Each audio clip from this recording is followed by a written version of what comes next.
యేసుక్రీస్తు నామంలో మీ అందరికీ శుభాభివందనాలు. Praise the Lord. ఈ రోజున వాగ్దానం, యాకోబు జీవితంలో ఇంట్లో నుంచి పారిపోతున్న సమయం అది. ఇప్పుడు యాకోబుకి ఆశ్రయం ఇచ్చే వాళ్ళు ఎవరు లేరు. యాకోబు ఎక్కడికి వెళ్ళాలో తెలియదు. యాకోబు యొక్క భవిష్యత్తు ఏంటో తెలియదు. అంతా శూన్యంగా కనబడుతుంది. చాలాసార్లు నీ జీవితం చాలా శూన్యంగా కనబడుతుండొచ్చు. నీ జీవితం చాలామందికి ఒక అనూహ్యంగా కనబడుతుండొచ్చు.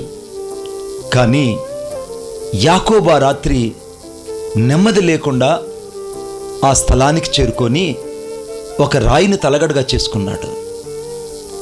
ఎప్పుడైతే ఆ రాయిని తలగడగా చేసుకున్నాడో ఆ రాయి అతనికి నెమ్మదిని, సుఖమాన్ని, విశ్రాంతినిచ్చింది. సుఖమైన నిద్రను దయచేసింది. అంటే ఆ రాయిని ఆధారం చేసుకున్నప్పుడు యాకోబుకి నెమ్మది కలిగింది. ఆ రాయి ఎవరో కాదు, మూలరాయి అయిన యేసుక్రీస్తు ప్రభు. ఈరోజు నీ జీవితంలో ఏది నీవు ఆధారం చేసుకుని ఉన్నావో అది నీకు నెమ్మది ఇవ్వకపోవచ్చు. కానీ యాకోబు తలగడగా చేసుకున్న ఆ మూలరాయి అయిన యేసుక్రీస్తు ప్రభు నీకు ఆశ్రయంగా మారితే ఆయన జీవితంలో సమస్తాన్ని నీకు ఇవ్వగలడు.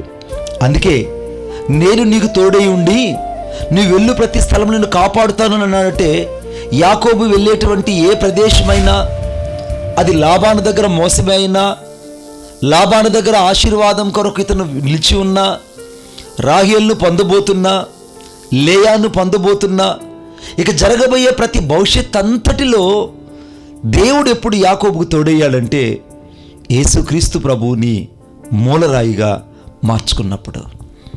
ఈ ఉదయకాల సమయంలో యేసయ్య నీ ప్రయాణంలో, నీ ఉద్యోగంలో, నీ కుటుంబ పరిస్థితుల్లో ఆయన నీకు మూలరాయి అయితే యాకోబు కలిగిన నెమ్మది నీ కలుగుతుంది. అలాగ నువ్వు చేసుకోగలవా?